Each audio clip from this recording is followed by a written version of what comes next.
The ancient prophet Enoch once had the gift of sight, allowing him to see things that were concealed from the view of all people, in a world that has long since been forgotten.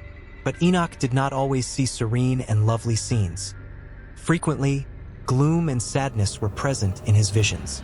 An angel called Uriel showed him one such vision. With eyes that carried the wisdom of eons and wings that shined like the brightest stars, Uriel was a gorgeous being. Uriel once materialized before Enoch and addressed him in a voice resonating with strength and authority. "Enoch," Uriel declared, "I must show you something very important. It is about angels and ladies coming together. These angels are corrupting and misguiding humanity through their myriad appearances. The devils they encourage men to worship become gods, and their influence grows over the world like a plague." As Enoch heard Uriel's words, his heart felt heavy with grief. Even though he knew what he was going to see would be unsettling, he steeled himself and went with Uriel. Enoch followed Uriel to a bleak and dark location where the ground was covered in nothing but darkness. Uriel clarified that the fallen angels were imprisoned here while they awaited judgment. Uriel went on, "They will stay here until the great judgment day. They will be judged for their transgressions and brought to an end on that day." Enoch noticed shadows moving in the shadows as he surveyed his surroundings. The spirits of the fallen angels, restless and tormented and unable to escape their fate, were these shadows. What about the women, though? With just a whisper, Enoch posed the question. Uriel's gaze darkened. These angels also cursed the women who fell in love with them and gave birth to their offspring. They'll turn into sea creatures known as sirens, whose lovely calls entice sailors to perish. Enoch trembled at the idea. Although he had heard stories about sirens, he had never thought of their tragic beginnings. These women were doomed to a life of misery and devastation. They had previously been innocent and pure. Enoch had a vision appear before him as Uriel spoke. He witnessed the fallen angels' wives changing into sirens. Their eyes glistened like the ocean, and their long, flowing hair made them unbelievably attractive. However, their outward beauty was a harsh facade that concealed their inner anguish. No man could resist the allure of the hauntingly beautiful tunes sung by the sirens. Enticed by the mesmerizing songs, sailors would sail their ships toward the direction of the sirens, only to crash upon the sharp rocks beneath the sea. The sirens, who had once been devoted mothers and wives, had become tools of death, and their cries were a curse that could only bring grief. Enoch watched the scene unfold in front of him, horrified in silence. He felt the agony of the sirens, helpless to halt their fatal song, and witnessed ship after ship crashing onto the cliffs. He also heard the cries of the lost sailors. Enoch witnessed the end of the world in his vision. He witnessed the final judgment, in which the fallen angels will stand before a powerful court and be held accountable for their transgressions. He witnessed the end of the sirens' curse and their reign of terror. He witnessed the lives destroyed and hearts broken, as well as the ongoing anguish and misery these creatures had brought about. Enoch returned to the lonely location with Uriel as the vision eventually faded. The angel had a look of deep sadness and grief on its face. "Why is this how it has to be?"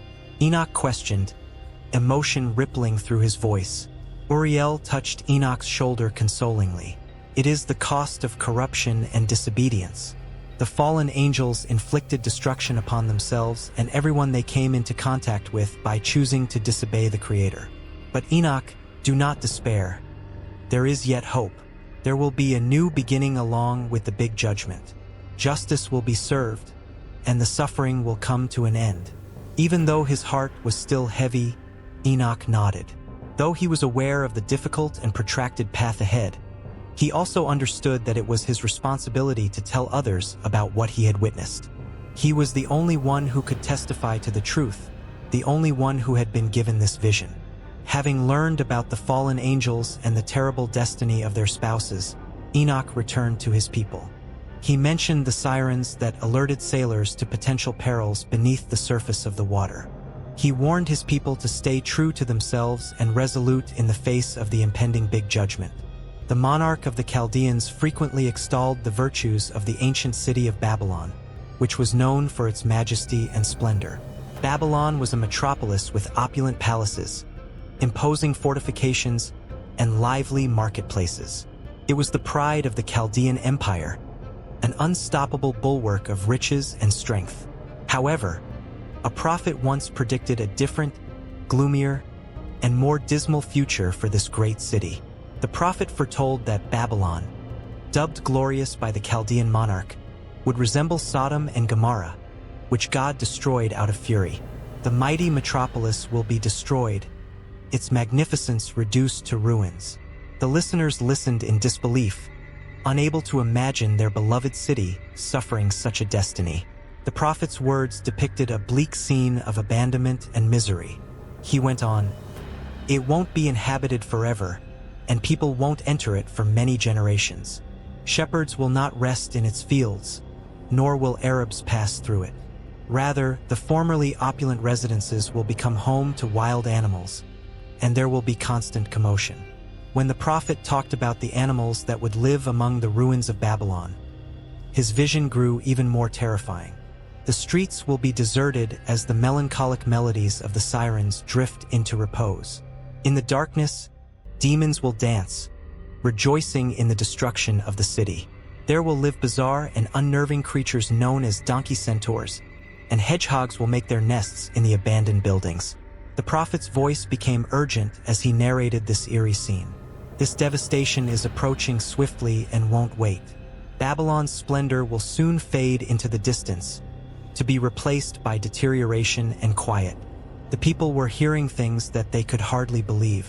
Babylon, once the magnificent city of the Chaldeans, was reduced to a wilderness where mystical creatures sought safety and untamed animals prowled. The busy, energetic metropolis they were familiar with was nothing like the ideal. However, the prophet's words served as a warning that, despite its strength, was immune to divine judgment. Babylon's hubris and conceit would bring about its destruction, turning the once great metropolis into a picture of ruins and desolation. Following the path of the character Naamah in the Book of Enoch reveals fascinating possibilities within the dense and intricate pages of ancient manuscripts.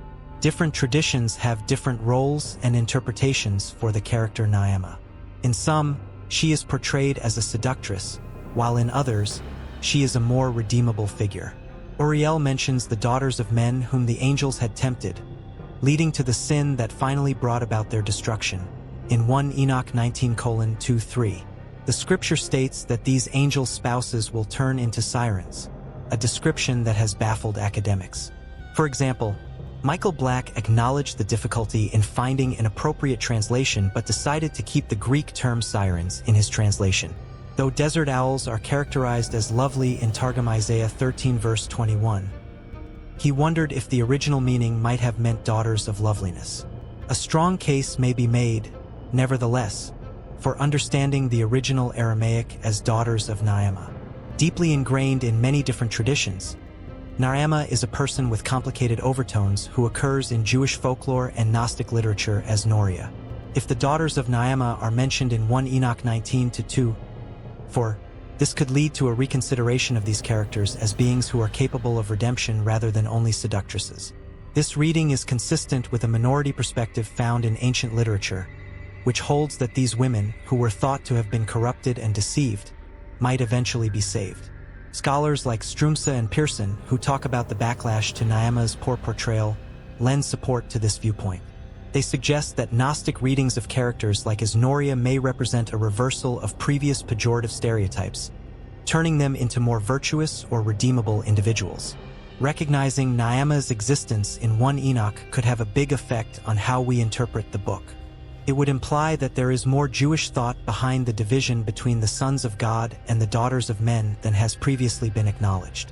This split would draw attention to a well-known story of battle and possible salvation, which is frequently understood to represent the Scythites and Cainites, respectively. Furthermore, this interpretation would suggest that the narrative of Naamah and her daughters in 1 Enoch is a tale of hope and restoration as well as seduction and fall. That would imply that the book upholds an ancient history of seeing these women to be redeemable, a perspective that would have been possible for later Gnostic philosophers to develop rather than just reverse. One possible interpretation of 1 Enoch 19:2 is that it originally applied to the daughters of Naamah. This provides a new perspective on the text. It draws attention to an antiquated and possibly unique perception of these women as more than just seductresses, possibly redeemed and essential players in the drama between humans and gods. This viewpoint prepares the way for later Gnostic reinterpretations while enhancing our comprehension of the intricate relationships that angels and humans had in early Jewish theology. Thank you for watching.